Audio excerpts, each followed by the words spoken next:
Welcome back to my channel. তোমাদের সঙ্গে আছি আমি বাবুল। আজকে তোমাদের যে ঘটনাটি শোনাতে চলেছি, এই ঘটনাটি হচ্ছে একটা আম বাগানের ঘটনা। ঘটনাটি ঘটে আমার এক মামাতো বোনের সাথে এবং ঘটনাটি সম্পূর্ণ সত্যি। ঘটনাটি ঘটে 2007 সালে। আমার মামাতো বোনের নাম ছিল জাহানারা। বয়স তখন ওর ছিল 14 বছর। তখন ছিল গ্রীষ্মকাল। ঘটনাটি গ্রীষ্মকালের অন্যতম ফল আম কুড়ানোকে কেন্দ্র করে। আমাদের এখানে অনেক আম বাগান আছে। অনেক ছেলে মেয়ে প্রতিদিন দল বেঁধে খুব ভোরে আম কুড়াতে যেত।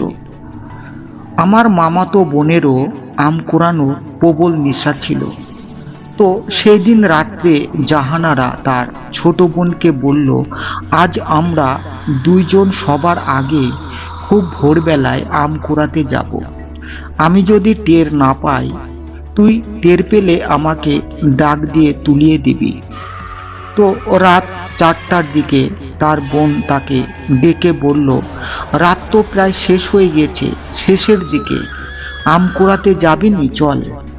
তারা আর দেরি না করে বাড়ি থেকে বের হয়ে গেল।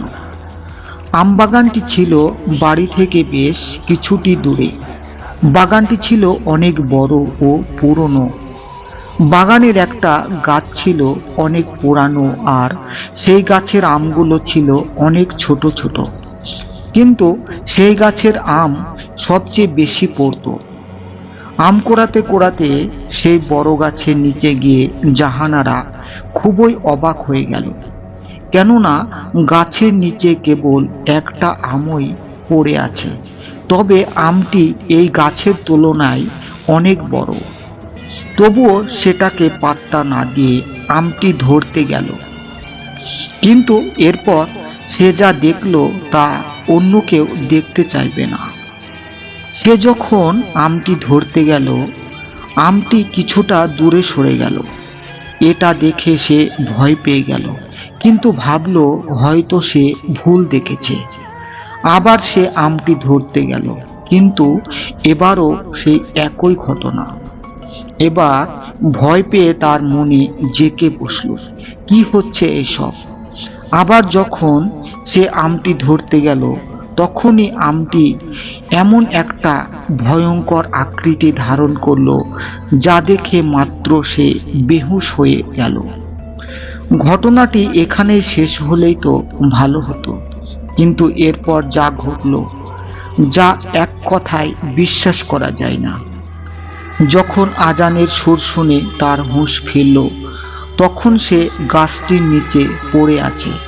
আশেপাশে কেউ নেই, এমনকি তার ছোট বোনকেও সে খুঁজে পেল না। সে কিন্তু এবার আরো ভয় পেয়ে গেল এবং সে খুব দ্রুত পড়িমড়ি করে বাড়ি ফিরে এসে দেখে তার বোন এখনো ঘুমোচ্ছে। সে তার বোনকে ডেকে তোলালো এবং বলল কেন তাকে একা ফেলে চলে এসেছে। কিন্তু তার বোন এ কথা শুনে সে কিছুই বুঝতে পারল না। উপরন্তু জাহানারার হাতে আমের ব্যাগ দেখে সে বলল, আপু, তুমি একাই আম কুড়াতে গেলে, আমাকে ডাকও দিলে না। এ কথা শোনার পর আবারও সে বেহুশ হয়ে গেল। সকাল থেকেই তার প্রচন্ড জ্বর এসে গেল।